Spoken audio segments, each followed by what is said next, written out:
amon yato sa DCGB. Kaiba si Marvila. Bagatugang good morning po sa Saint ka boss. Pasensya na po, medyo kaya may importante po kitang pinaaging impormasyon kasubago. Manong po doon sa mga parasira na nawara patapos na rescue. Salamat sa Diyos. Okay? So, welcome sa programa. Aramon niya to. And this time mga tugang, makakauron ta si Miss Aurora Rico kang Richie Soy para masabutan ta kung ano ang Richie Soy, as in ano ining manungod sa pag-produce mga tugang kang kang soya para masabutan ta. Nasa linya na po mga tugang via Zoom si Ma'am Aurora Rico. Hello ma'am, good morning. Ayun, walang sa nakamute yata. Ha? Walang sound. Yan, sana lang Richard? Ayan, okay. Hello? Okay. Naririnig na po? Yes, ma'am. Okay na po, tabi. Please go ahead. Okay. Maray na aga sa Indugabos dyan. Sa DZGB. GB. Ayan. Opo. Ma'am, welcome to the show and quick lang kita.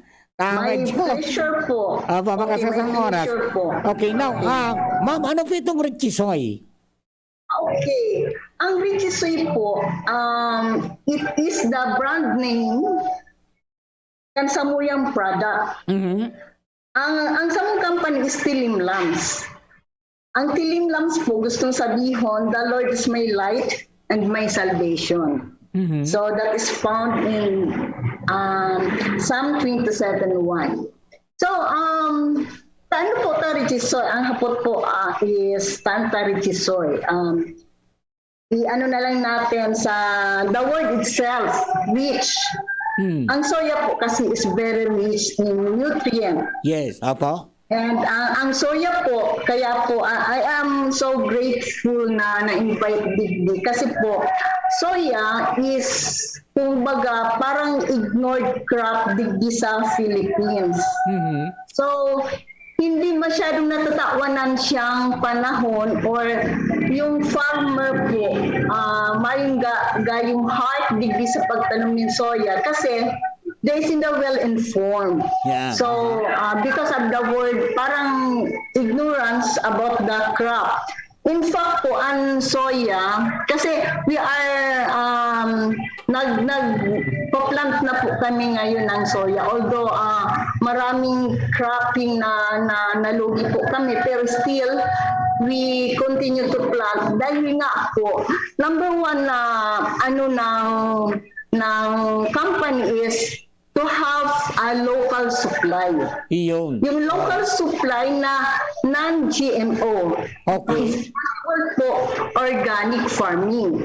Yun po, kasi po, maipopromote ang maayos ang soya-based products if our material is good material. Ayun. So, Papa.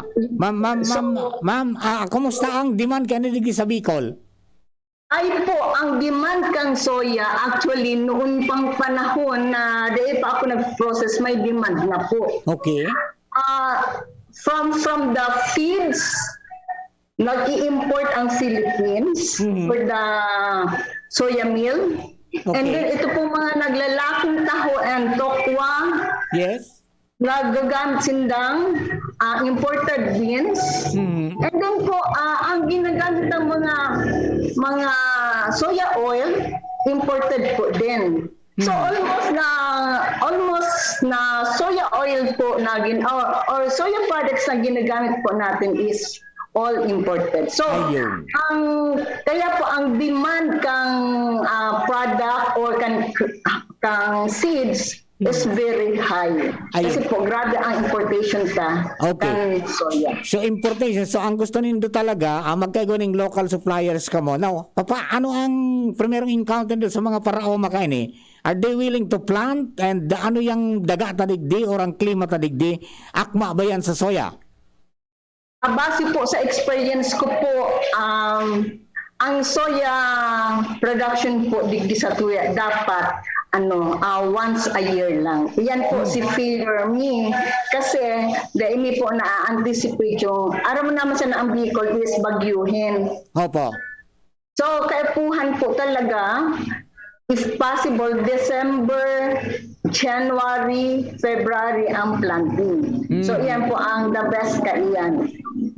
Ayun. So, ang benefit sa pagtanom po kan soya is matatabangan taan sa tuyang soil ma-fix because soya crop is a soil fixing crop or seeds. Yun po ang sa Ayun. tuyang maitatabang sa farmers. Opo. And May mga nadulok na po kamo, ma'am, na mga farmer organization para tumutok diyan sa pagtatanom ng soya? meron na po kaming meron na din po kaming co-op na para magtanom, and still I am encouraging some mga association po. You can contact us or even the DA. They are helping us also. Ayun. To have this kasi ang soya po this time it is already considered as high value crop. Yan, okay. So, considering na kulang ang supply tagandig di ma'am sa nasyon, kumusta ang presyo naman kayan? Ay, magayon po ang presyo. Nga, yan ang bigalat ka mga farmers. Magayon po ang presyo. I think doble sa rice, Okay. doble sa corn. And ano pang ibang basta po magayon ang presyo kang soya. Opo. I'll be the buyer. Aha. So there is may ready market po for soya. Ayun, okay. And less maintenance po kasi there is siya nangaipuhan ng more fertilizer.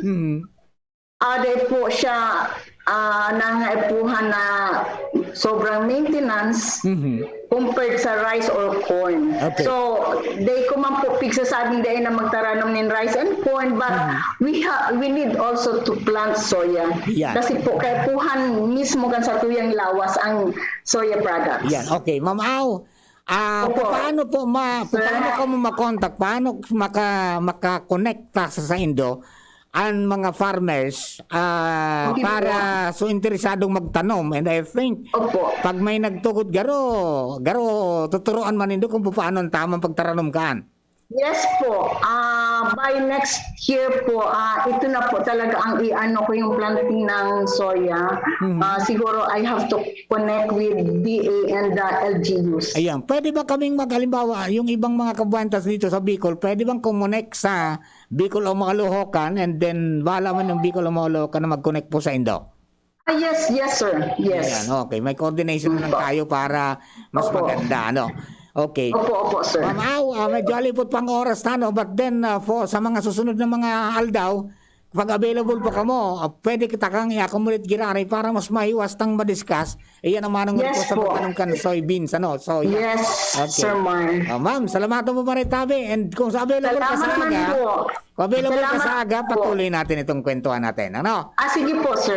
Okay po. Ma'am, same time tabi. Salamat. Same time. God bless your station and to God be the glory. Thank you, ma'am. Mga tugan. Yan po. Si Ma'am Au Rico, kang Richie Soy. And dakol ba kitang mga panahon, siguro na pag-ulayan tayo. Tangani po na matabangan ta ang mga farmers na makapagtanom nin high value crops na medyo maganda ang pamasyuhan.